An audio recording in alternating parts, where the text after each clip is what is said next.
Bonjour à toutes et à tous, chers clients. Nous sommes heureuses de vous accueillir en si grand nombre dans cette session. Ma collègue Aline Moser et moi-même, Véronique Dumont, nous vous souhaitons la bienvenue au nom de toute l'équipe SD Works PME. Après une longue semaine tumultueuse, au cours de laquelle de nombreux changements se sont enchaînés à une vitesse fulgurante, des changements qui ont donné lieu à de nombreux processus administratifs complexes, nous sommes heureuses que SD Works ait pu contribuer à la décision qui a été prise vendredi. En effet, une procédure simplifiée pour demander un chômage temporaire en cas de force majeure dans toutes les situations. Cela apporte évidemment la clarté nécessaire pour vous et pour vos travailleurs. Avant de commencer, quelques précisions. En raison du nombre élevé d'inscriptions à cette session, et parce que nous voulons aider tous nos clients et leur proposer des solutions concrètes, nous avons décidé d'enregistrer cette session et nous la ferons parvenir aux nombreux clients qui ne pourront pas participer à la session. Cela signifie que vous ne pourrez pas poser vos questions en live, mais sachez que nous sommes bien là, en direct, en personne et en ligne. Et de votre côté, vous êtes déjà 270 à nous suivre. De même, vu le nombre élevé de participants en direct live, nous avons opté pour la sécurité technique de cette présentation, c'est-à-dire que nous avons privilégié une présentation audio avec un support PowerPoint qui va défiler plutôt qu'une présentation vidéo. Alors, au cours de cette session, nous allons parcourir les points suivants. Tout d'abord, les règles du jeu, d'un point de vue plutôt juridique. Dans quelle situation pouvez-vous vous trouver en tant qu'entreprise? Que devez-vous faire concrètement? Et surtout, qu'est-ce que cela signifie pour vos collaborateurs? Ensuite, nous examinerons les applications concrètes. Ma collègue Aline vous expliquera très concrètement les mesures à prendre en matière de paye et elle vous les montrera dans votre logiciel Payroll. Et enfin, nous allons passer un peu plus de temps à examiner toutes les questions les plus fréquemment posées, sur base de toutes celles que nous avons collectées au cours de ces derniers jours. Quelles sont donc les règles du jeu? Il faut savoir qu'au cours de la semaine précédente, plusieurs scénarios étaient possibles. Vous voyez ici à l'écran 4 blocs en jaune. Ils représentent les 4 blocs auxquels vous étiez susceptible de correspondre la semaine passée. Et pour chaque bloc, un type de chômage à mettre en place en partant du plus simple vers le plus complexe. La grande nouveauté depuis vendredi, c'est que quel que soit le bloc auquel vous appartenez, on ne se pose plus la question de savoir quel type de chômage vous devez mettre en place. Un seul type de chômage pour tous, à savoir le chômage temporaire pour cause de force majeure. Parcourons quand même brièvement ensemble les 4 blocs et je suis persuadée que vous allez vous retrouver dans l'un des 4. Soit vous êtes dans le bloc pour lequel les autorités vous ont obligé à fermer totalement votre activité. On pense ici aux cafés, restaurants, tout le secteur de l'événementiel, le secteur culturel, tous les magasins et commerces de détail non essentiels, les auto-écoles, mais aussi les entreprises où les collaborateurs ne peuvent pas travailler à domicile ou qui ne peuvent pas garantir la distanciation sociale. Le deuxième bloc, celui pour lequel les autorités vous obligent à fermer partiellement. On pense ici aux hôtels qui disposent d'un bar ou d'un restaurant, toutes les activités traiteurs, restaurants, take-away, mais aussi les coiffeurs. En plus grande majorité, les entreprises du troisième bloc, pour lesquelles il n'y a plus de travail pour le personnel ou pour une partie du personnel. On peut notamment penser ici aux fournisseurs des entreprises qui étaient dans le premier bloc. À savoir que si vous êtes fournisseur Horeca, vous êtes certainement dans une situation où l'absence totale de travail est imputable à la fermeture du secteur Horeca. On pense aussi aux entreprises pour lesquelles certains travailleurs n'ont pas pu revenir travailler en Belgique ou des travailleurs qui sont placés en quarantaine. On pense aussi dans ce bloc aux entreprises qui sont touchées par les effets du coronavirus dans d'autres régions. C'est notamment le cas si vous devez, pour assurer la production, recevoir les matières premières en provenance de la Chine, par exemple. Ça, c'était pour le troisième bloc. Et enfin, le quatrième bloc, et c'est celui-là qui se retrouve en majorité aujourd'hui concerné, c'est le bloc des entreprises qui ont moins de travail ou toutes les entreprises qui ont décidé elles-mêmes de fermer par mesure de précaution. Évidemment, si vous êtes confronté à une diminution de la clientèle, une diminution des commandes, du chiffre d'affaires, une diminution de la production qui rend impossible un niveau d'occupation normal, vous vous situez très certainement dans ce bloc. Ça signifie aussi qu'il n'est pas totalement impossible d'occuper vos travailleurs et que vous vous retrouvez dans des situations de suspension totale ou de suspension partielle des contrats de travail. Eh bien donc, quel que soit le bloc dans lequel vous vous retrouvez, sachez que depuis vendredi, les procédures ont été simplifiées, uniformisées, puisque tous, vous avez la possibilité de mettre votre personnel en chômage temporaire pour cause de force majeure, sans dossier, aussi bien pour les ouvriers que pour les employés. Et ça aussi, c'est quelque chose de très nouveau, surtout si vous avez connu la semaine dernière les complexités qui étaient liées aux employés à passer en chômage économique. On oublie tout ça, on est vraiment dans un schéma simplifié. Bon à savoir, il n'y a plus de déclaration électronique du chômage force majeure. Aline va vous en parler juste après. De votre côté, il vous suffira d'utiliser les codes salariaux corrects dans la paye. C'est la seule formalité qu'il vous reste à établir. Sur la base de ces codes salariaux qu'on va vous montrer, c'est nous, votre secrétariat social, c'est nous qui allons transmettre correctement les déclarations de chômage temporaire pour force majeure à l'ONEM. Et c'est grâce à cela que les allocations seront correctement calculées. Information très importante, vous pouvez appliquer et enregistrer les codes de force majeure rétroactivement à partir du 13 mars. C'est une information vraiment que je vous invite à noter. Donc vous pouvez encoder la force majeure rétroactivement à partir du 13 mars. Autre information très importante, il est prévu que vous puissiez alterner des jours prestés et les jours de force majeure. Et pour chaque jour presté, évidemment, votre travailleur percevra son salaire normal avec ses avantages normaux. Et autre information vraiment importante à savoir aussi une manière de vous faciliter les choses à vous et à vos travailleurs, il ne faut plus remettre les cartes de contrôle C32 à vos travailleurs.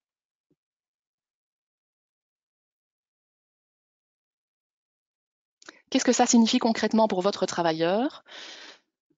Vos travailleurs vont percevoir une allocation de chômage.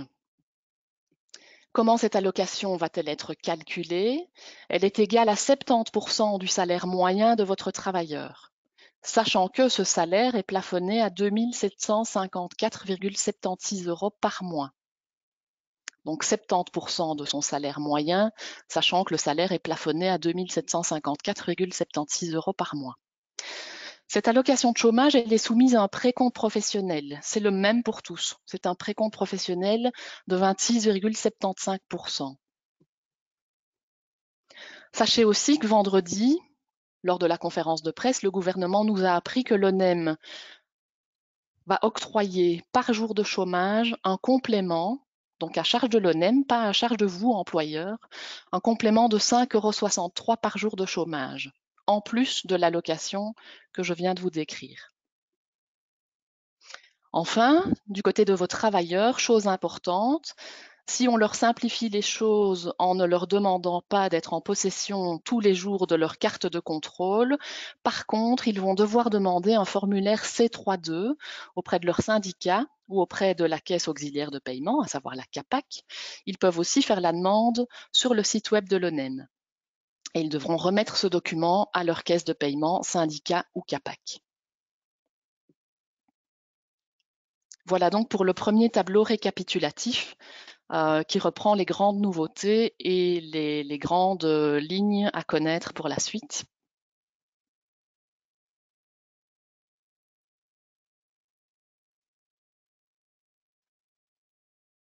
Je propose donc de passer à l'aspect technique des choses.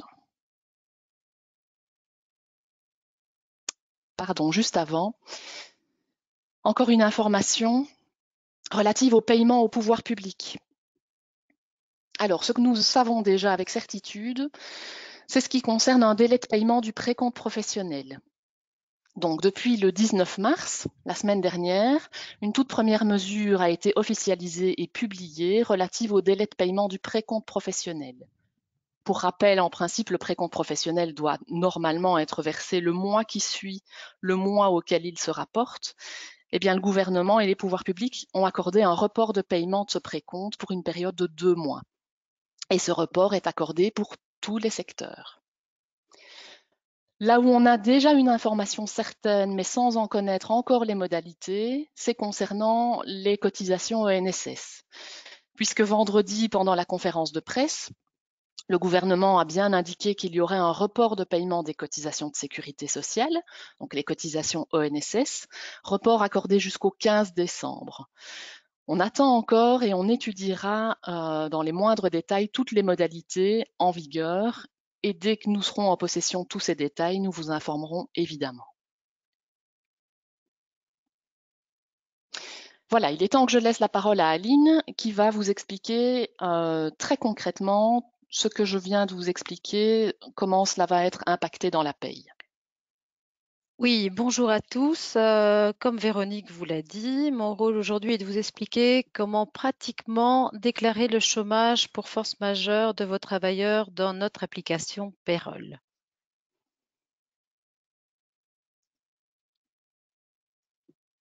Alors, donc il est vrai que la procédure de chômage temporaire a été grandement simplifiée. Aujourd'hui, pour déclarer vos travailleurs, il vous suffit d'utiliser la bonne description lorsque vous transmettrez leurs prestations. Donc, tout d'abord, il convient d'établir une distinction claire entre le chômage temporaire éventuel dans le cadre du coronavirus introduit avant le 13 mars et après le 13 mars.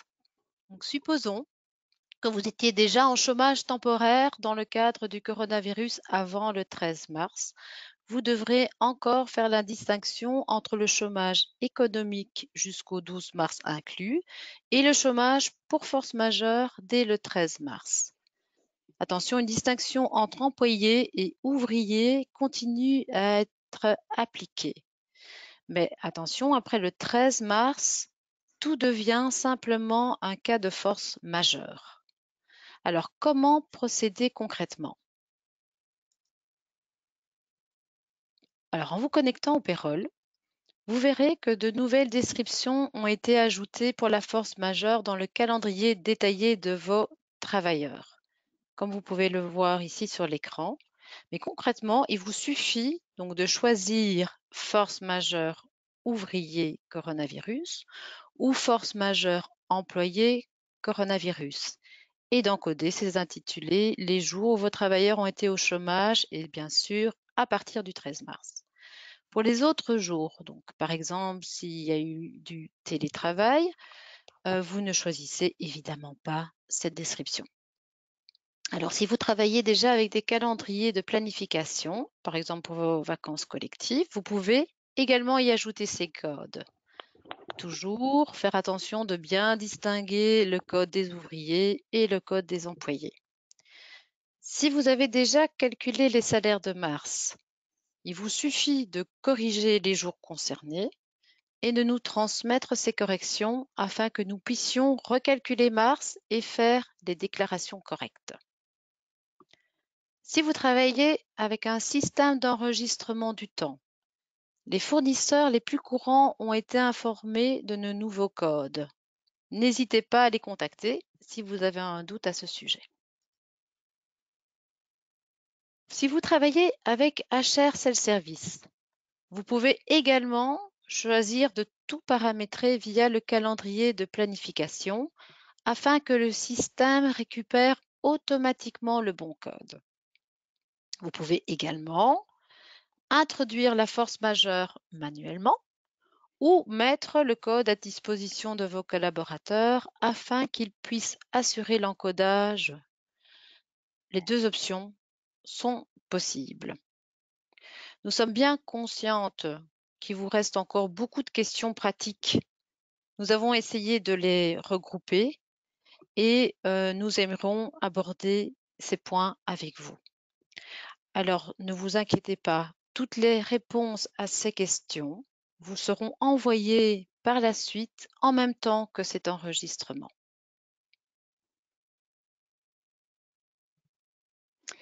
Voilà, je reprends la parole pour parcourir avec vous toutes ces questions-réponses que nous avons essayé de rassembler par thème. Comme Aline vient de le dire, les réponses vous seront envoyées. Parcourons-les ensemble. Alors, un étudiant jobiste, un travailleur en flexi-job ou un ouvrier intérimaire peuvent-ils prétendre à une allocation de chômage temporaire pour cause de force majeure? Voyons les réponses un par un.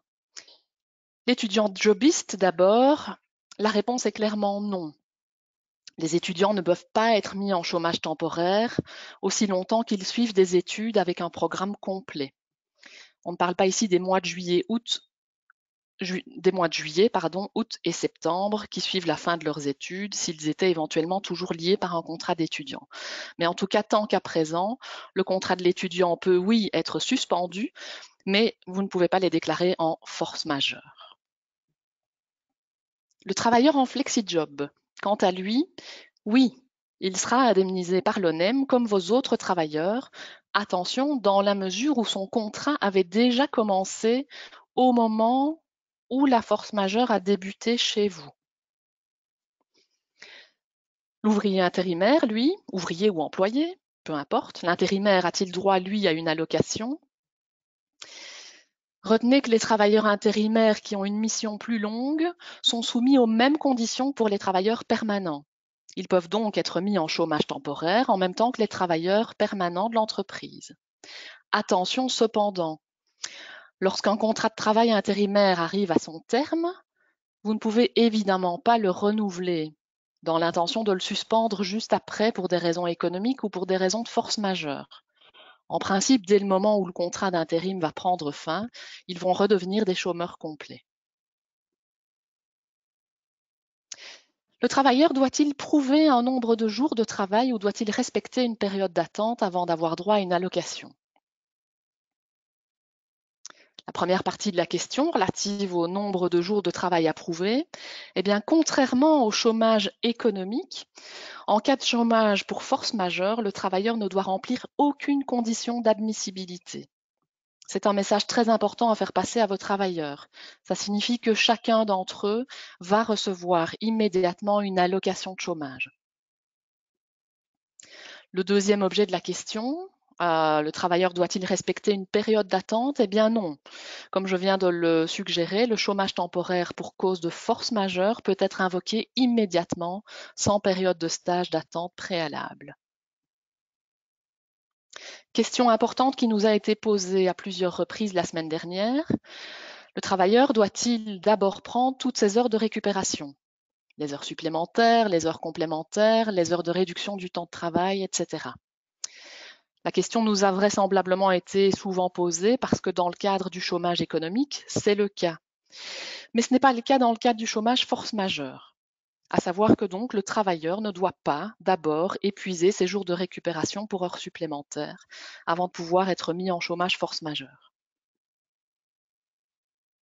Attention, si un travailleur le fait volontairement, s'il vous demande à prendre des heures de récupération, évidemment, vous ne pouvez pas le mettre en chômage temporaire pour ces jours de récupération. Le chômage temporaire n'est pas non plus possible pour les jours de vacances qui auraient déjà été planifiés.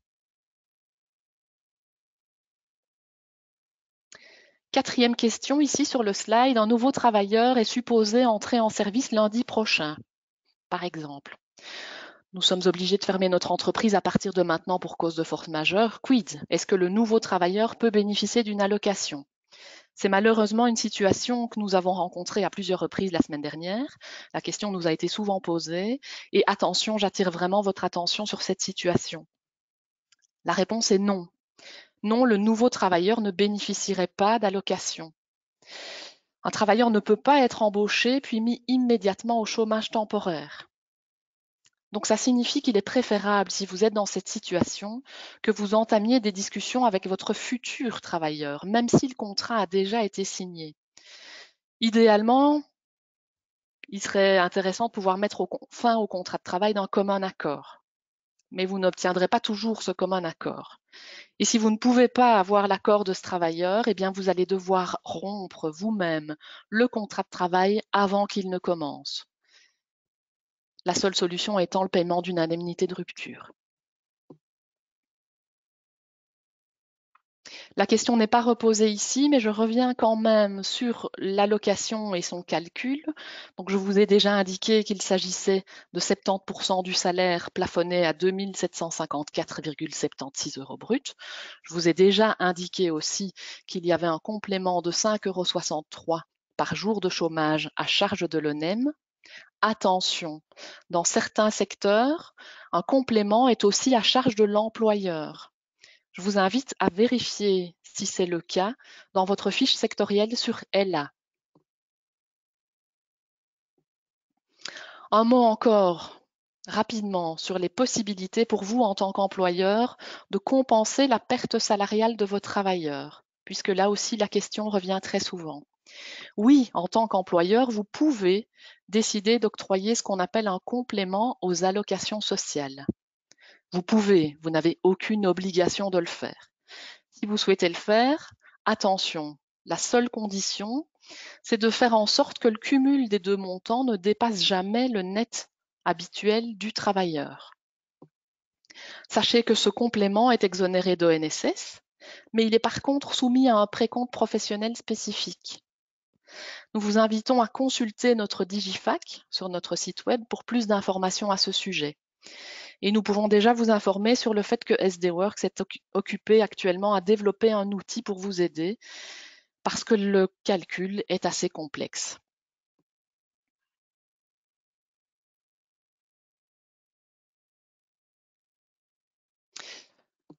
Voyons les cas de suspension autres que la force majeure. Qu'en est-il d'un travailleur qui était malade au moment du cas de force majeure? À quelle indemnité a-t-il droit? Y a-t-il une différence entre ouvrier et employé? Si le travailleur tombe malade pendant la période de chômage temporaire force majeure, retenez que l'employeur n'est pas tenu de lui verser un salaire garanti. Pour les ouvriers, c'est déjà explicitement stipulé dans l'article 56 de la loi du 3 juillet 78 sur les contrats de travail. La disposition est également appliquée par analogie aux employés. La personne concernée pourra donc prétendre immédiatement à une allocation à charge de la mutuelle. Je prends un exemple pour essayer de rendre ça le plus concret possible pour vous. Imaginons que vous avez fermé pour des raisons de force majeure du 13 mars au 5 avril. Si vous avez un travailleur qui tombe malade à partir du 18 mars jusqu'au 24 mars, pour ces jours de maladie, le travailleur va recevoir une allocation de sa mutuelle. Pour les autres jours où l'entreprise est fermée pour cause de force majeure, le travailleur reçoit son allocation de chômage à charge de l'ONEM. Si par contre, le travailleur était déjà en incapacité de travail avant le début de la période de chômage temporaire, l'employeur ne doit payer le salaire garanti que jusqu'au jour qui précède le début du chômage force majeure. Attention, je me dois de vous expliquer qu'auparavant, il existait une distinction fondamentale entre les employés et les ouvriers.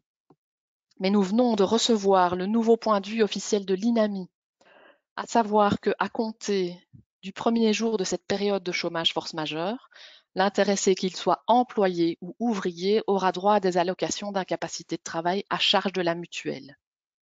Ce qui est plutôt une bonne nouvelle pour vous qui êtes employeur d'employés qui seraient tombés malades juste avant la force majeure, puisque vous ne devrez plus les indemniser totalement en salaire garanti. Un exemple, un travailleur est malade du 20 février au 23 mars. L'entreprise ferme du 13 mars au 5 avril pour force majeure. Eh bien, vous allez donc payer du salaire garanti pour la période du 20 février au 12 mars inclus. Du 13 au 23 mars, il est malade, il reçoit une allocation de la mutuelle. Et à partir du 24 mars jusqu'au 5 avril, eh bien, il reçoit son allocation de chômage temporaire. L'INAMI confirme ainsi qu'un travailleur malade reçoit des indemnités de maladie dès le premier jour de chômage pour cause de force majeure pendant la période de salaire garanti. Un dernier scénario encore dans ce cas.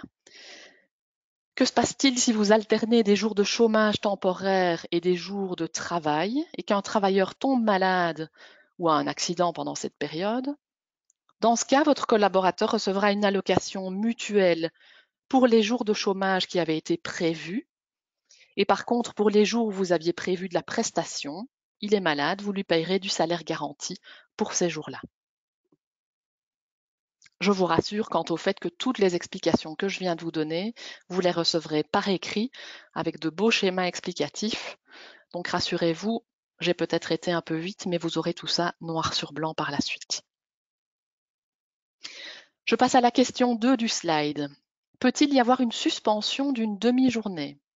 Et on pense notamment à la journée du mercredi 18 mars, au cours de laquelle les magasins notamment ont eu l'obligation de fermer à midi. À quelle indemnité le travailleur peut-il prétendre? Le principe fondamental ici, il est d'abord que le travailleur ne peut être mis au chômage temporaire que pour des journées entières et jamais pour des demi-journées. Retenez-le bien parce que c'est un principe vraiment à appliquer pour toute la période de force majeure, puisque, on vous l'a dit, vous pouvez alterner de la force majeure et des jours de prestation. Partez toujours du principe que ce sont des journées complètes.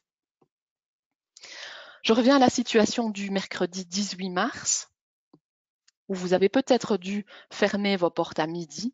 Sachez que dans ce cas-là, on est dans une autre disposition de la loi sur les contrats de travail qui fait que toute journée entamée est due. Et donc, c'est vous, en tant qu'employeur, qui serez tenu de verser le salaire à vos travailleurs, même s'ils n'ont presté qu'une demi-journée le matin. Sachez que vous devrez déclarer une journée complète de prestation pour le 18 mars. La question 3 du slide, le chômage temporaire pour cause de force majeure suspend-il le délai de préavis du travailleur? La réponse est non. Le chômage temporaire pour force majeure ne suspend jamais le délai de préavis d'un travailleur. Le préavis continue donc à courir normalement pendant toute la période de force majeure. Quant à la question 4, le travailleur a planifié des jours de congé dans un proche avenir. Il tombe maintenant en période de chômage temporaire pour force majeure. Laquelle des deux suspensions prime? Gardez en tête le principe selon lequel un travailleur n'a pas droit à une allocation de chômage s'il a droit à un salaire.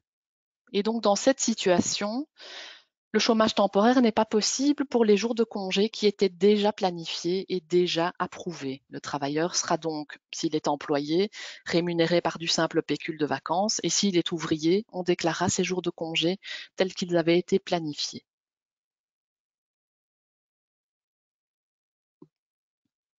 Passons donc à quelques questions relatives à l'impact du chômage sur les avantages salariaux.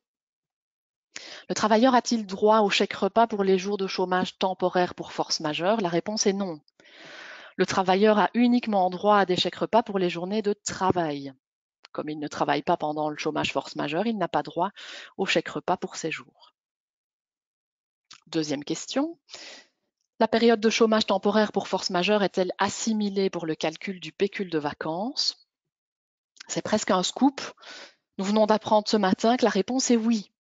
Un arrêté royal est en préparation. Il prévoira l'assimilation de la force majeure liée au coronavirus pour le calcul du droit aux vacances et pour le calcul des pécules de vacances. Pourquoi un scoop? Parce qu'au jour d'aujourd'hui, dans la législation, le chômage pour force majeure n'est pas assimilé pour le calcul des pécules de vacances. Troisième question, la période de chômage temporaire pour force majeure est-elle assimilée pour le calcul de la prime de fin d'année? Je ne peux pas vous répondre oui ou non dans tous les cas de figure. Cela dépend de la convention collective sectorielle conclue à ce sujet. Et donc, je dois vous renvoyer vers vos fiches sectorielles dans LA. Je vais quand même prendre un exemple pour vous. En commission paritaire 200, c'est une CCT du 9 juin 2016 qui est relative à la prime de fin d'année et qui ne prévoit pas que le chômage force majeure serait assimilé à un jour presté. Ça résultera donc en une prime de fin d'année moins élevée en décembre.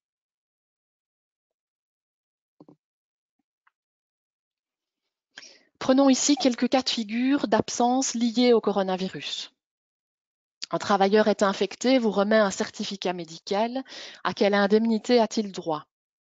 Partons ici de la situation où l'entreprise n'est pas à l'arrêt, elle continue de fonctionner. Votre travailleur vous remet son certificat médical. Il a droit à du salaire garanti dès le moment où, étant infecté, son médecin a indiqué qu'il était en incapacité de travail. et par la suite, il sera pris en charge par la mutuelle. Si par contre, dans notre exemple, l'entreprise doit par la suite passer en chômage force majeure, et s'il devait y avoir concomitance force majeure maladie, on l'a vu juste avant, le travailleur pourra prétendre à une indemnité de maladie à charge de sa mutuelle, et donc vous stopperez le paiement du salaire garanti. Question suivante, un travailleur en quarantaine obligatoire sans porter lui-même le virus, à quelle indemnité a-t-il droit? Sachez que les travailleurs qui sont mis en quarantaine à la suite d'une décision d'un organisme tiers, de leur médecin traitant ou sur base d'une interdiction du médecin du travail, sans pour autant être malades, peuvent bénéficier d'une allocation de chômage temporaire pour force majeure. Sachez aussi que si vous, en tant qu'employeur, vous décidez vous-même d'introduire une forme de quarantaine pour les travailleurs qui reviennent d'une zone à risque, il s'agit d'une mesure préventive et le chômage temporaire force majeure ne peut pas, lui, être invoqué. Troisième cas de figure qu'on rencontre énormément aussi ces derniers jours. Quid d'un travailleur qui doit s'occuper d'un membre de sa famille qui est malade? À quelle indemnité a-t-il droit? Encore une fois, nous visons ici la situation où l'entreprise n'est pas complètement à l'arrêt. Le cas échéant, le travailleur doit faire appel aux divers systèmes de congés existants, puisque lui-même n'est pas malade. Il a la possibilité de vous demander un congé familial impérieux, à raison de maximum 10 jours par an, et sachant que ce sont des jours non rémunérés. Il pourrait aussi vérifier avec vous la possibilité de prendre des vacances, de prendre des récupérations, éventuellement demander un congé thématique ou un crédit temps motivé, ou dernière solution aussi, la possibilité de prendre avec votre accord un congé sans solde.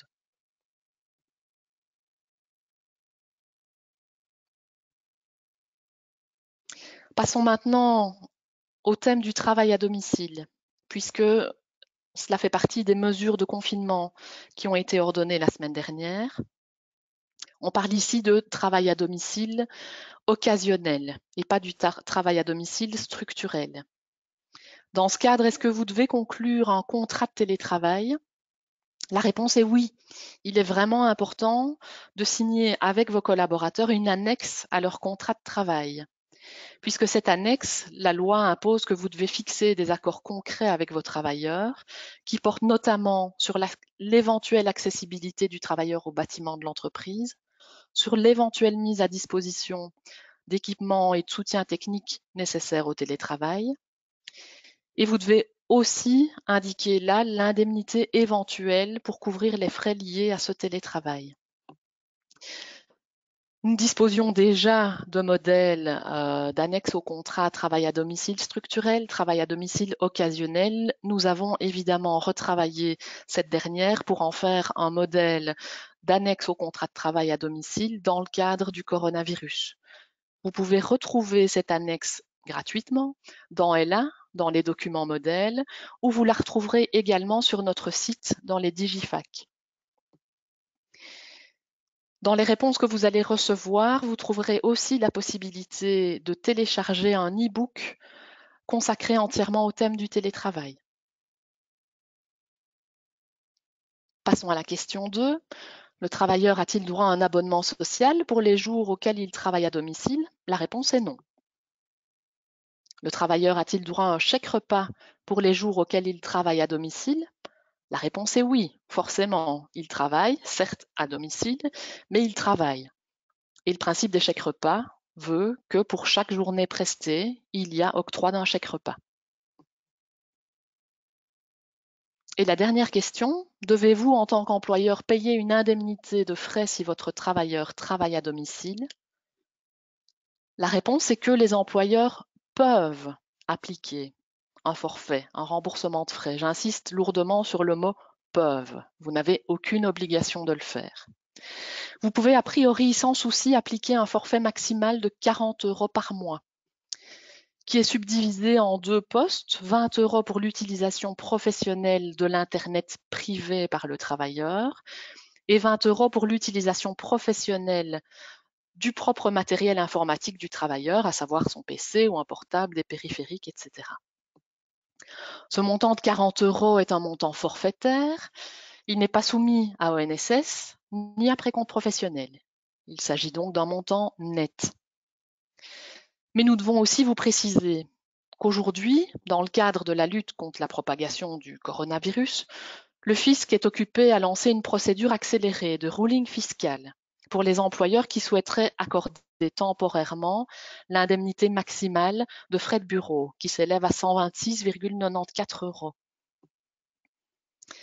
Il est très important pour cela que l'octroi de cette indemnité soit temporaire et qu'elle soit identique pour tous vos collaborateurs en télétravail, c'est-à-dire sans aucune distinction selon la catégorie de fonction. Il est possible aussi que vous soyez dans une situation où certains de vos travailleurs bénéficient déjà d'une indemnité de frais pour télétravail.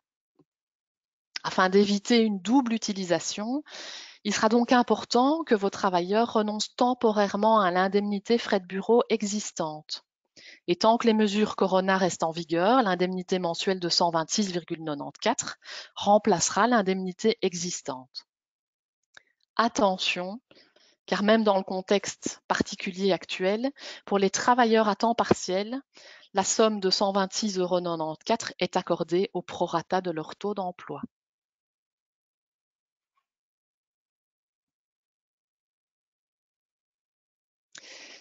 Un dernier slide ici avec quelques questions pratico-pratiques, notamment la situation du travailleur qui ne peut pas travailler à domicile, qui doit se rendre au bureau, à la condition bien sûr que vous puissiez faire en sorte de respecter les règles de distanciation sociale.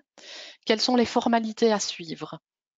En tant qu'employeur, vous devez délivrer une attestation à ces travailleurs qui sont tenus d'effectuer des trajets domicile-lieu de travail, voire même des déplacements professionnels.